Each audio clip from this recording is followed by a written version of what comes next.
Hi guys, and welcome back to my YouTube channel.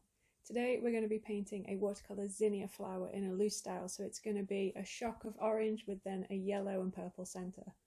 It's such a striking flower, I can't wait to get started, so let's get painting.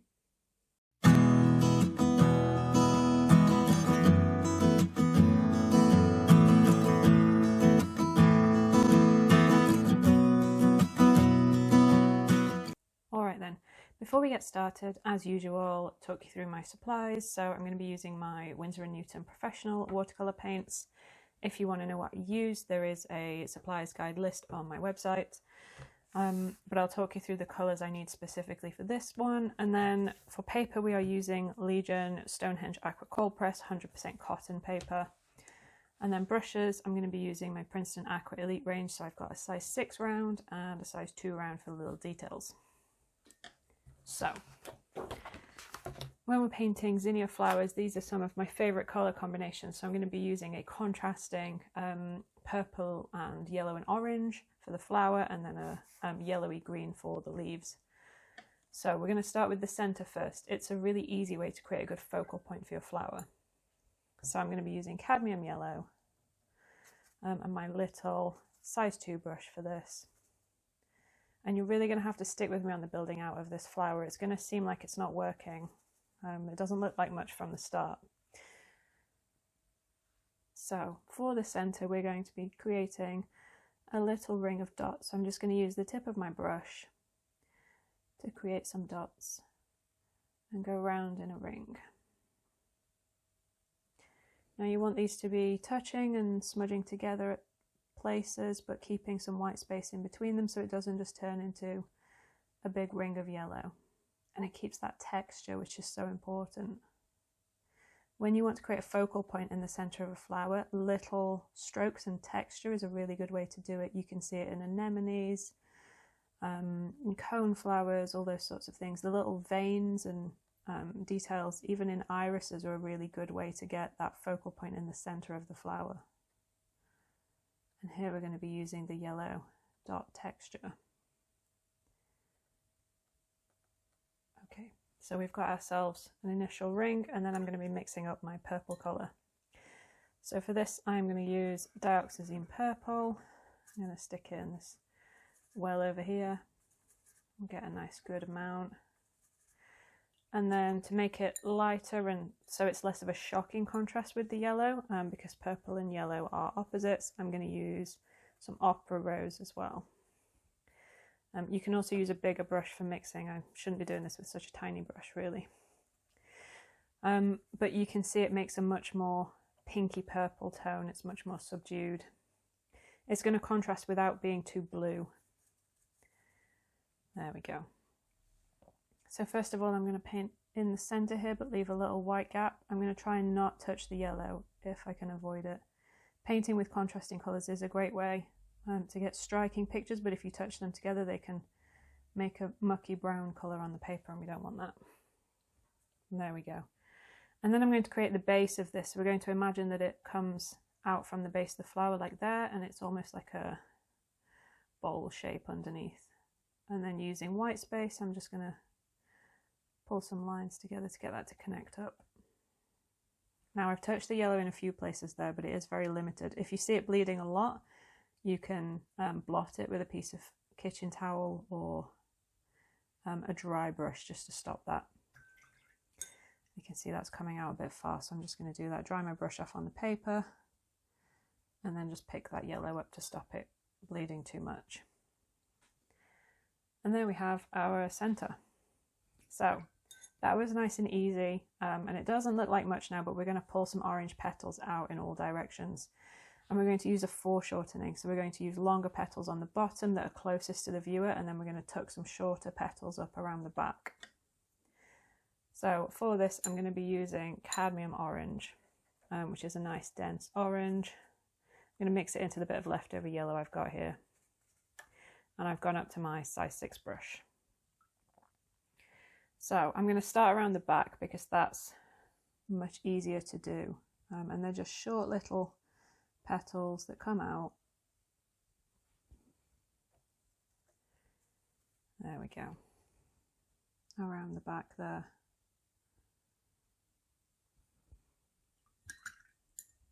I might also add just a touch of cadmium red to this to make some parts of it a bit darker. There we are. That looks better. And you can see what I'm going to do as I go around is keep changing up the value. So we're going to have some lighter petals and some darker ones.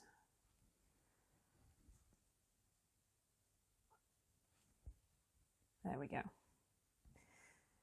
Now what we're going to do is do the side ones. So these are going to be medium-sized petals. So they're going to come out here. Can you see how they're longer, but they're creating this kind of ring shape? And then another one there. I'm allowing these petals to touch as well. I just lengthen that one a bit so it matches. There we go.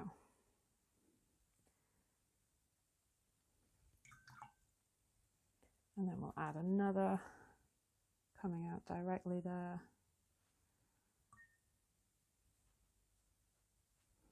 That's too light. Keep washing your brush off to get a lighter value. There we go. And these petals are now getting longer and longer. Oop, I can't paint that sideways.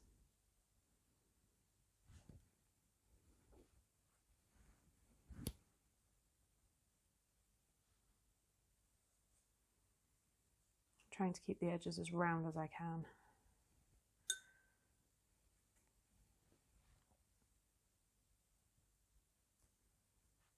There we go.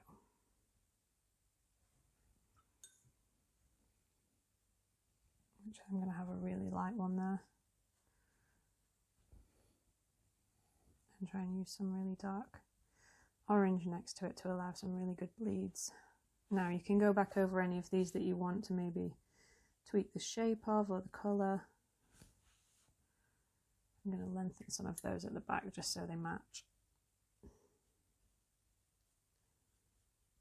I've gone slightly longer at the front than I meant to. But no matter, these things are always fixable. Happy accidents, as Bob Ross would say.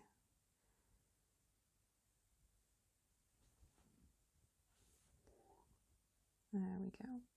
And that's a bit more even.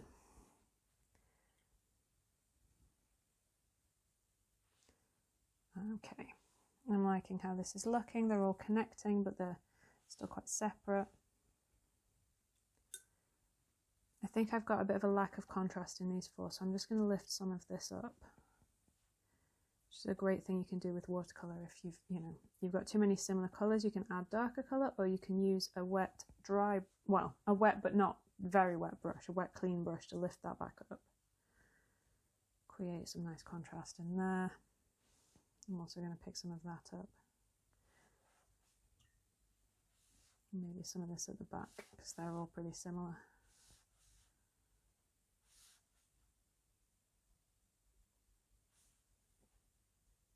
There we go.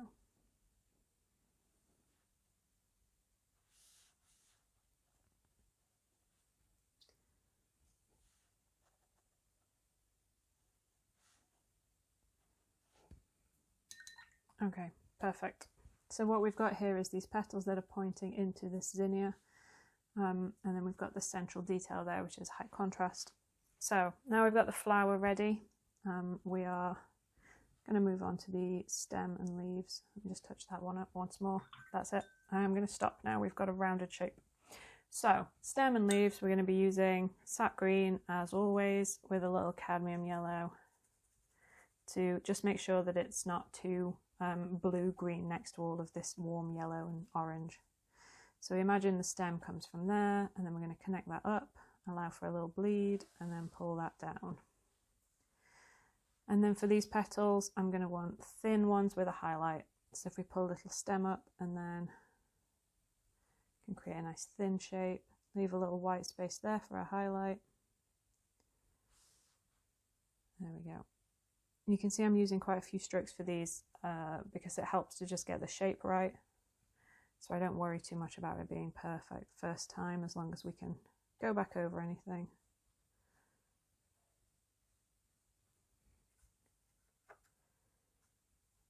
Add a little more sap green into there, and then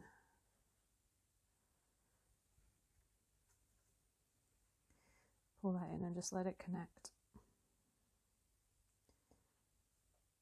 I love to make leaves that touch each other with different greens. It's a really easy way to get some good, interesting contrast going on.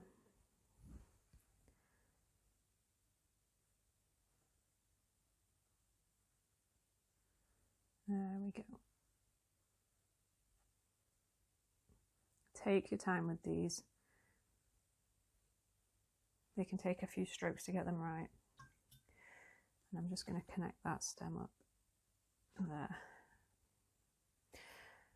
I think I'm going to stop there. I don't like to overdo the leaves. As long as they're not symmetrical, you can see they're coming out from different points and then they're kind of curving off in different directions. I think if I add another one, it's going to get bottom heavy, and so that's quite balanced with the top now. So I'm going to stop there, and that is how I paint zinnia flowers. All right, there we are. That was nice and easy, right? They're such elegant flowers, so I hope you guys enjoyed this video. Please let me know in the comments what flower you want to see next, and I will see you in the next one.